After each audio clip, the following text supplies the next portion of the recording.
Hello everyone, myself Mukesh Kumar, lecture civil engineering department.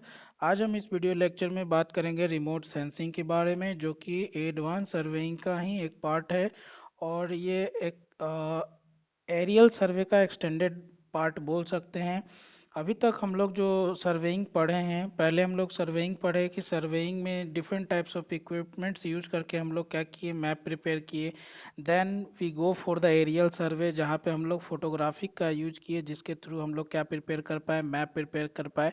और ये जो उससे भी ऊपर का एक सर्वे कहलाता है, जिसका मॉडर्न टेक्नोलॉजी है, जिसको हम लोग क्या बोलते हैं, रिमोट सेंसिंग बोलते हैं। सो आइए देखते हैं रिमोट सेंसिंग क्या होता है।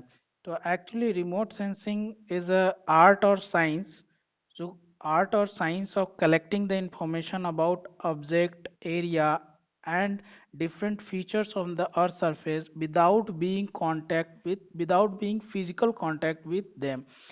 तो कहने का मतलब ये है कि बिना किसी फिजिकल कांटेक्ट के अगर आप किसी ऑब्जेक्ट का इंफॉर्मेशन, उसके डाटा, उसके एरिया के बारे में अगर इंफॉर्मेशन कलेक्ट करते हैं, तो उसको हम लोग क्या बोलते हैं, रिमोट सेंसिंग बोलते हैं। ऐसे भी आप इस रिमोट सेंसिंग का मीनिंग आप समझ सकते हैं। रिमोट का मतलब क्या होता है, दूर, बहुत दूर, फार फार अवे। एंड सेंसिंग का मतलब होता है उसको पता करना। जैसे हमारे पास खुद कितने सेंस हैं, 5 सेंस हैं हमारे, है ना। तो इनमें से कुछ सेंस जो है रिमोट सेंसिंग की तरह काम करते हैं। जैसे कि आप सुन सकते हैं, तो आप बिना किसी को छुए क्या कर सकते, बिना कांटेक्ट किए हुए आप क्या आवाज़ सुन सकते हैं।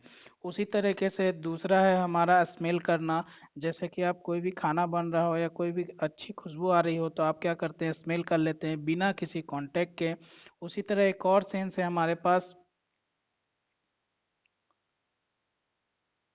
आईज, जिसके थ्रू आप क्या कर सकते हैं, दूर के ऑब्जेक्ट को क्या कर सकते हैं, आप देख सकते हैं बिना उसके कांटेक्ट के। So this three sense of human being are example of remote sensing systems. Okay. So अब हम लोग बात करेंगे, यहाँ तक तो हम लोग समझ गए कि रिमोट सेंसिंग होता क्या है। रिमोट सेंसिंग है कि किसी ऑब्जेक्ट का या अर्थ फीचर्स का बहुत दूर से अगर आप क्या करते हैं, उसका इंफॉर्मेशन कलेक्ट कर लेते हैं, तो उसको हम लोग क्या बोलते हैं, रिमोट सेंसिंग बोलते हैं। अब बात आती है कि बिना टच किए हुए आखिर क्या होगा, क्या मैकेनिज्म होंगे, क्या फेनोमेना होगा, जिसके थ्रू जो है हम क्या कर पाएंगे, अर्थ सरफेस का या फिर किसी ऑब्जेक्ट का बिना फिजिकल कांटेक्ट का उसका आप हम इंफॉर्मेशन कैसे कलेक्ट करेंगे।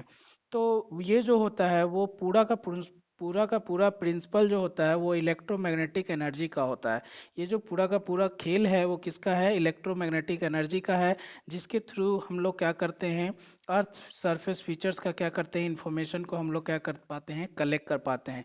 तो आखिर ये होता कैसे है, तो हम लोग जानते हैं कि सन जो है एक great source of electromagnetic energy. Sun क्या है, सन से जो रेज निकलते हैं वो क्या है, इलेक्ट्रोमैग्नेटिक एनर्जी होते हैं, जिसका हेल्प करके हम लोग क्या करते हैं, रिमोट सेंसिंग करते हैं। तो रिमोट सेंसिंग में हम लोग किसका प्रिंसिपल यूज करते हैं, इलेक्ट्रोमैग्नेटिक एनर्जी का।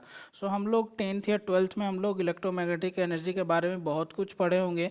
यहाँ पे भी बहुत सारे बेसिक टर्म आपको देखने को मिलेंगे हम लोग जब आगे और प्रोसीड करेंगे रिमोट सेंसिंग में। तो सो इलेक्ट्रोमैग्नेटिक एनर्जी में जो इलेक्ट्रोमैग्नेटिक एनर्जी से अब हम सोचेंगे कि इलेक्ट्रोमैग्नेटिक एनर्जी के थ्रू कैसे।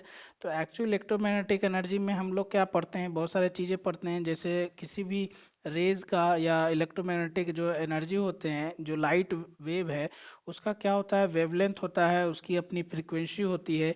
सो वेवलेंथ क्या होता है, जो वेव क्रिएट होता है, दो क्रेस्ट या दो ट्रॉ के बीच का डिस्टेंस होता है, उसको हम लोग क्या बोलते हैं, वेवलेंथ बोलते हैं। और फ्रीक्वेंसी क्या होती है, 1 सेकेंड में विद इन सेकेंड कितने क्रेस्ट पार करते हैं, उसको हम लोग क्या बोलते हैं, फ्रीक्वेंसी बोलते हैं। तो इस तरीके से वेवलेंथ और फ्रीक्वेंसी के हेल्प से हम लोग क्या कर पाते हैं, पता कर पाते हैं without being physical contact with the earth surface feature, हम उनके इंफॉर्मेशन को क्या कर पाते हैं, कलेक्ट कर पाते हैं। ठीक है, तो ये था रिमोट सेंसिंग के बारे में ब्रीफ इंट्रोडक्शन। तो हम लोग लैंग्वेज से देखते हैं कि आखिर रिमोट सेंसिंग है क्या, जो आपको नोट्स भी इंपॉर्टेंट है आपके लिए for polytechnic students. So remote sensing is broadly defined as science and art of collecting information about object, area, और phenomena from distance without being in physical contact with them. अभी हम लोग वही बात किए थे कि रिमोट सेंसिंग क्या है, ब्रॉडली डिफाइंड हो किया जाता है, साइंस और आर्ट बोलते हैं collecting information about any object, किसी ऑब्जेक्ट का क्या करते हैं हम लोग इंफॉर्मेशन कलेक्ट करते हैं विदा बिना किसी कांटेक्ट के, फिजिकल कांटेक्ट के। Okay, so next point is human eye is perhaps the most familiar example of remote sensing system. In fact, sight, smell and hearing are all basic principal form of remote sensing. अभी भी हम लोग बात किए थे कि ये हमारे पास तीन ऐसे सेंसिंग सिस्टम है जो कि रिमोट सेंसिंग की तरह काम करते हैं। उसमें क्या है, साइट है, स्मेल है और हियरिंग। ये तीनों सिस्टम जो है क्या है, प्रिंसिपल ऑफ रिमोट सेंसिंग वो काम करते हैं। यहाँ पे आप क्या करते हैं, इन तीनों सेंसिंग से आप क्या कर सकते हैं, बिना किसी ऑब्जेक्ट को छुए, बिना फिजिकल कांटेक्ट के आप क्या कर पाते हैं, उसकी इंफॉर्मेशन को आप पता कर लेते हैं। जैसे कि आप कोई खाना बन रहा है, अच्छा खुशबू आ रहा है तो आप पता कर लेते हैं स्मेल से। अगर कोई बहुत अच्छा फूल खिला है तो आप देख के पता कर लेते हैं। दूसरी चीज हियरिंग, अगर वहीं दूर से आवाज आ रही है, कोई आपको कॉल कर रहा है तो बिना कांटेक्ट के आप क्या करते हैं, सुन पाते हैं। तो ये सब सेंस भी किसके प्रिंसिपल पे काम करता है, रिमोट सेंसिंग पे प्रिंसिपल पे काम करता है। अब बोलेंगे सर हमारे पास दो और सेंसिंग सिस्टम है, जैसे कि टेस्ट है, तो आपको टेस्ट जब तक आप टंग से टच नहीं करेंगे जब तक, तो वहाँ पे भी फिजिकल कांटेक्ट आ जाते हैं। और दूसरा है आपका हैंड, जो कि जब तक आप छुएंगे नहीं, जब तक आप पता नहीं कर सकते कि कैसा पार्ट है। तो ये जो है आपका जो दो है वो हमारे रिमोट सेंसिंग सिस्टम में नहीं आते हैं। However the terms related to sensing is restricted to method that employ electromagnetic energy such as light wave as means of detecting and measuring the targeted characteristic। तो ये हमारा जो principal है वो मेन प्रिंसिपल या main mechanism किस पे work करता है, इलेक्ट्रोमैग्नेटिक एनर्जी पे काम करता है। थर्ड पॉइंट है aircraft and satellite are most common platform use for remote sensing system. Actually remote sensing system जो है, आप लोग रिमोट सेंसिंग सिस्टम से आप लोग डायरेक्ट आपको दिमाग में आता होगा सैटेलाइट सेंसर, है ना। तो सैटेलाइट हो या फिर एयरक्राफ्ट हो, इसमें एक सेंसर लगा होता है जो इस चीज को सेंस कर पाता है। किस चीज को, इलेक्ट्रोमैग्नेटिक एनर्जी के वेव को, उसके वेवलेंथ को, उसके फ्रीक्वेंसी को समझता है, और उससे वो समझ पाता है कि ये वेव कहाँ से टकरा के आई है और कहाँ से रिफ्लेक्ट होके आई है, और तब वो समझ पाते हैं। ठीक है, तो हम और अच्छे से डील करेंगे आगे कि कैसे जो है सेंसर समझती है कि ये कहाँ से टकरा के आया और क्या क्या चीज़ें होती है, वो हम लोग लेटर डिस्कस करेंगे। बट यहाँ पे हम लोग बात कर रहे थे कि जो प्लेटफॉर्म है जो यूज करते हैं, ये सेंसर जो है आप सैटेलाइट में भी लगा सकते हैं, और कहाँ लगा सकते हैं, एयरक्राफ्ट पे। ये सैटेलाइट ही क्या करती है, ये सैटेलाइट क्या करती है, इंफॉर्मेशन कलेक्ट करती है, फीचर्स, अर्थ फीचर्स बोल सकते हैं, या ऑब्जेक्ट का क्या करती है, इंफॉर्मेशन कलेक्ट करती है। तो इसका एक प्लेटफॉर्म होगा, प्लेटफॉर्म मतलब कि कहाँ से इसको यूज करेंगे हम।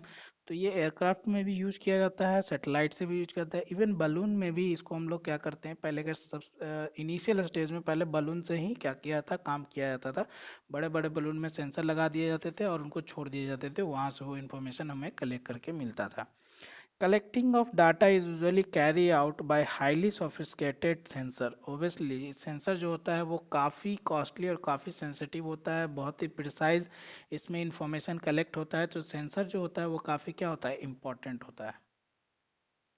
The information carrier of communication link is electromagnetic energy. Obviously अभी अभी हम लोग बात किए कि जो भी इंफॉर्मेशन कलेक्ट करने का जो कैरियर है, जो मतलब आप जो सेंसर और अर्थ सरफेस या ऑब्जेक्ट के बीच का जो कैरियर है वो कौन है, इलेक्ट्रोमैग्नेटिक एनर्जी है। सन है, सन का लाइट है, जिसके थ्रू ही क्या हो पाता है, ये इंफॉर्मेशन कलेक्ट हो पाता है। Remote sensing data basically consists of wavelength intensity information by collecting the electromagnetic radiation leaving the object as a specific wavelength and measuring its intensity। Obviously अभी हम लोग बात किए थे कि इलेक्ट्रोमैग्नेटिक एनर्जी जो है वो क्या करता है, उसमें जो मेनली जो हम लोग फंक्शन है वो क्या क्या है, वेवलेंथ है, इंटेंसिटी है, उसी से हम लोग क्या कर पाते हैं, फ्रीक्वेंसी है, जिससे कि हम लोग क्या करते हैं, इंफॉर्मेशन कलेक्ट कर पाते हैं। और ये इंफॉर्मेशन कलेक्ट कर पाते हैं, उसके वेवलेंथ को हम मेजर करते हैं, और हर किसी का अपना अपना वेवलेंथ होता है।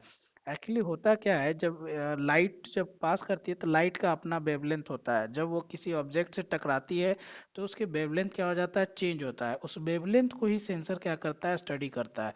जैसे जिस जगह पे, जैसे अगर कोई इलेक्ट्रोमैग्नेटिक एनर्जी यानी लाइट वेव आई और वो टकराई किस पे, किसी ऑब्जेक्ट पे टकराई, सपोज वो पेड़ से टकराई, तो पेड़ से जो रिफ्लेक्ट होगी उसका इलेक्ट्रोमैग्नेट उसका वेवलेंथ कुछ और होगा। अगर वो सरफेस से टकराई तो उसका कुछ और होगा। वुड से टकराए तो उसका कुछ और होगा, स्टोन से टकराए तो उसका कुछ होगा। मतलब कि वेवलेंथ भी इस टाइप का चीज होता है, जस्ट लाइक सिग्नेचर। जैसे कि हम लोग बोलते हैं सिग्नेचर जो होता है किसी का चेंज नहीं होता है। नेचर वैसे आप लोग सुनेंगे, नेचर और सिग्नेचर चेंज नहीं होता है। कहने का मतलब है कि सिग्नेचर हर किसी का अलग अलग होता है। उसी तरह वेवलेंथ जो होता है किसी भी ऑब्जेक्ट से टकराने के बाद जब ट्रांसमिट होती है, तो इवन माइनर डिफरेंस भी होगा तो वो वेवलेंथ क्या हो जाएगा, उसका चेंज हो जाएगा। तो जो सेंसर होता है वो वेवलेंथ से ही क्या कर पाता है, पता कर पाता है कि ये किससे टकरा के आई है। और वो फाइनली वो क्या करता है, वो उस फॉर्म को वहां पे क्या करता है, एक फिगर या फिर हम आगे पढ़ेंगे कि वो उसको क्या करता है, सेंसर कर लेता है और स्टोर कर लेता है उसको। ठीक है। तो ये था definition about a brief introduction about the remote sensing. Okay, later we discuss about the types of remote sensing, which is two types of remote sensing, active and passive remote sensing. Okay, thank you.